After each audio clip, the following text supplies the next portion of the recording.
Iran ने जामकरण की मस्जिद पर लाल झंडा फहरा दिया है और ये लाल झंडा फहराने का मकसद ईरान का बदला लेना होता है। जब भी ईरान लाल झंडा फहराता है तो ईरान का मकसद होता है कि वो अब सामने वाले से बदला लेगा।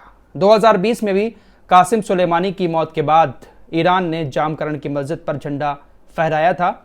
अभी हाल ही में पिछले साल ईरान के जिन कमांडरों को सीरिया के अंदर इजराइल ने एयर स्ट्राइक करके मारा था, उनकी मौत के बाद भी ईरान ने जामकरण की मस्जिद पर बदले का लाल झंडा फहरा दिया था। लेकिन ना तो अभी तक ईरान कासिम सुलेमानी की मौत का बदला ले पाया है, ना ही अपने और दूसरे कमांडर्स की मौत का बदला। क्या इस्माइल हानिये की मौत का बदला ईरान लेगा?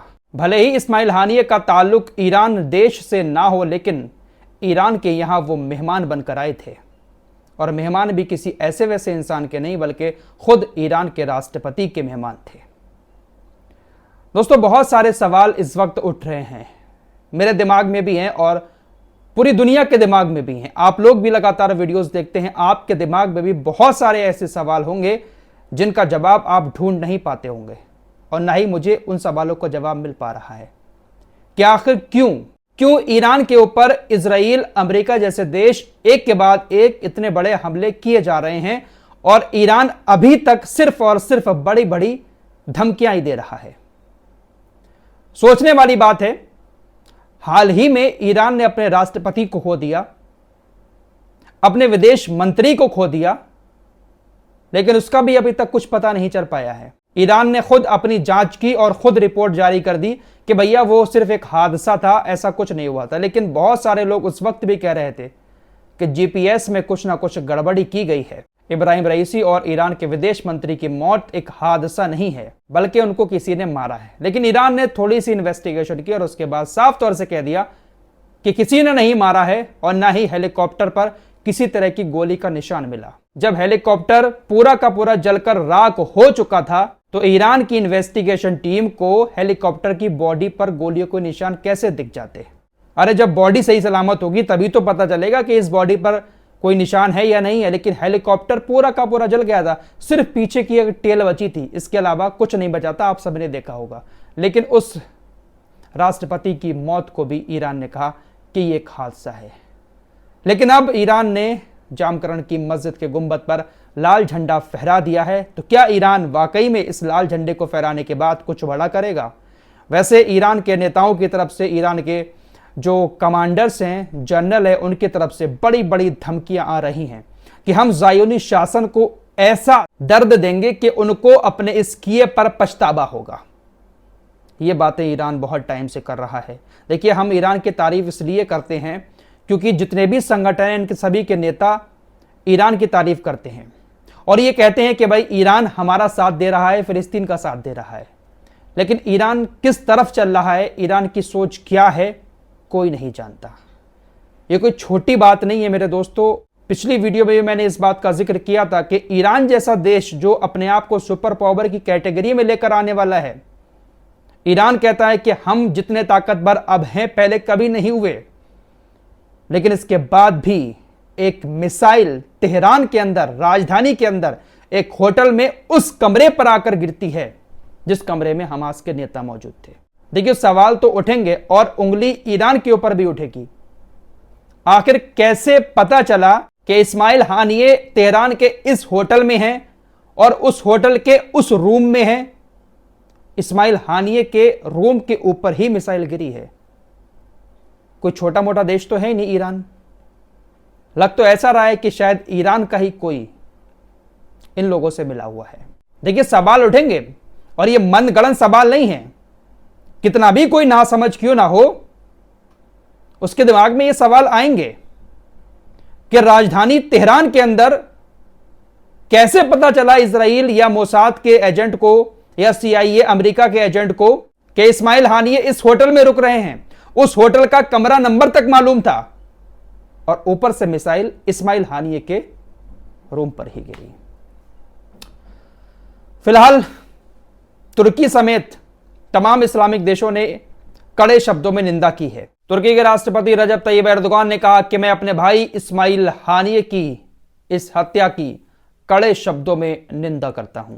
इस्माइल हानिया की मौत पर यमन के हूतीस की तरफ से बयान आया। उन्होंने कहा, नेतन्याहू हत्याओं के लिए हरी झंडी लेकर अमेरिका से लौटे हैं। जो कुछ भी हो रहा है उसमें अमेरिका शामिल है और उसे उसकी कीमत चुकानी पड़ेगी। इस मामले पर ईरान के एक कमांडर का बयान आया। ज़ायोनीवादियों को यह बताने के लिए तैयार रहें कि हमारे घर में एक मेहमान का खून बहाने की सजा क्या है। वैसे डायलॉग जो है ना, इन ईरान के कमांडर्स के, ईरान के नेताओं के बहुत बड़े बड़े होते हैं।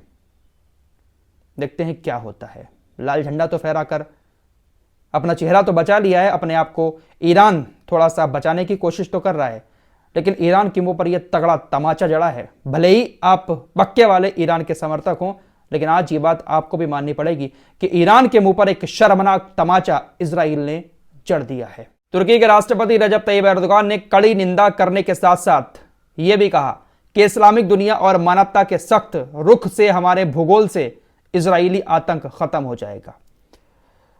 कुछ खत्म नहीं होगा और इन लोगों की बस की बात भी नहीं है कि इजराइल को ये खत्म कर दें। ये बात माननी पड़ेगी अब, क्योंकि ये लोग जो है ना, ये अलग ही धुन में हैं। इजराइल, मोसाद, CIA, ये सब एक अलग तरह की तैयारी करके बैठे हैं। भले ही इनके कितने भी सैनिक मारे जाएं, कितना भी नुकसान हो जाए, लेकिन ये हार नहीं मानते हैं। नेतन्याहू पिछले काफी महीनों से बंकर में रह रहा है, वहीं पर खा रहा है, वहीं पर सो रहा है, लेकिन ये जितने भी और नेता हैं दूसरे संगठनों के या दूसरे देशों के, ये खुलेआम ऐसे ही फिर रहे हैं। जंग का माहौल है, ऐसे ही घूमते हैं। अपनी लोकेशन भी हर जगह हर किसी को ट्रैक करवाते रहते हैं। दोहा से गए थे, सबको पता था कि इस्माइल हानिया दोहा से तेहरान जा रहे हैं, लेकिन उनको क्या पता था कि राजधानी के अंदर घुसकर उनको कोई मार जाएगा। ईरान की सुरक्षा बिल्कुल नाकाम हो जाएगी। खैर, जो हुआ सब आपके सामने है। फिलहाल ईरान ने कहा है कि इस्माइल हानिया की शहादत पर 3 दिन का वो राष्ट्रीय शोक रख रहे हैं। कल सुबह इस्माइल हानिया को ईरान के समय के मुताबिक सुबह 8 बजे तेहरान विश्वविद्यालय से आज़ादी स्क्वायर की ओर सुपर्द खाक किया जाएगा। कतर ने भी इस हमले की कड़ी निंदा की है। कतर के प्रधानमंत्री ने कहा कि जब एक पक्ष दूसरे पक्ष को मार डालता है तो फिर किस तरह से सीज फायर या किसी और बात की डील हो पाएगी। दोस्तों, ये खबर सऊदी अरब की न्यूज एजेंसी अल हदात ने बताई है। सऊदी की इस एजेंसी ने बताया कि इस्माइल हानिया जिस आवास में रुके हुए थे उस आवास पर गाइडेड मिसाइल से हमला किया गया है, लेकिन अभी तक ईरान को इस बात का सुराग नहीं मिल पाया है कि ये मिसाइल आई कहां से। ईरान अभी भी इन्वेस्टिगेशन कर रहा है। कभी कहता है ईरान के ये दूसरे देश से आई थी, कभी ऐसी खबरें आती हैं कि ईरान के अंदर ही बैठकर किसी ने इस मिसाइल को छोड़ा था, कभी ऐसी खबरें आती हैं कि ड्रोन से इस मिसाइल को लॉन्च किया गया था, लेकिन अभी तक कोई भी सुराग ईरान को नहीं मिल पाया है। दोस्तों, ये भी बहुत ज़्यादा सोचने वाली बात है कि ईरान की सिक्योरिटी इतनी हल्की है कि ईरान को भनक भी नहीं लग पा रही है कि कहां से मिसाइल आई, किस चीज से, कहां से, कैसे हमला किया गया। खैर, क्या ही कहा जाए, खबर बहुत बड़ी है और सोचने वाली है। कोई तो ईरान का ऐसा बड़ा बंदा है जो इन लोगों के साथ मिला हुआ है, वरना इतनी एक्यूरेट लोकेशन सब की बताना कैसे पता चलता है इजराइल को, कैसे पता चलता है CIA को, समझ नहीं आता है। इस रिपोर्ट में इतना ही। कुछ और खबरों के साथ जल्द हाजिर होऊंगा। तब तक के लिए अपना ख्याल रखिए। अल्लाह हाफिज़।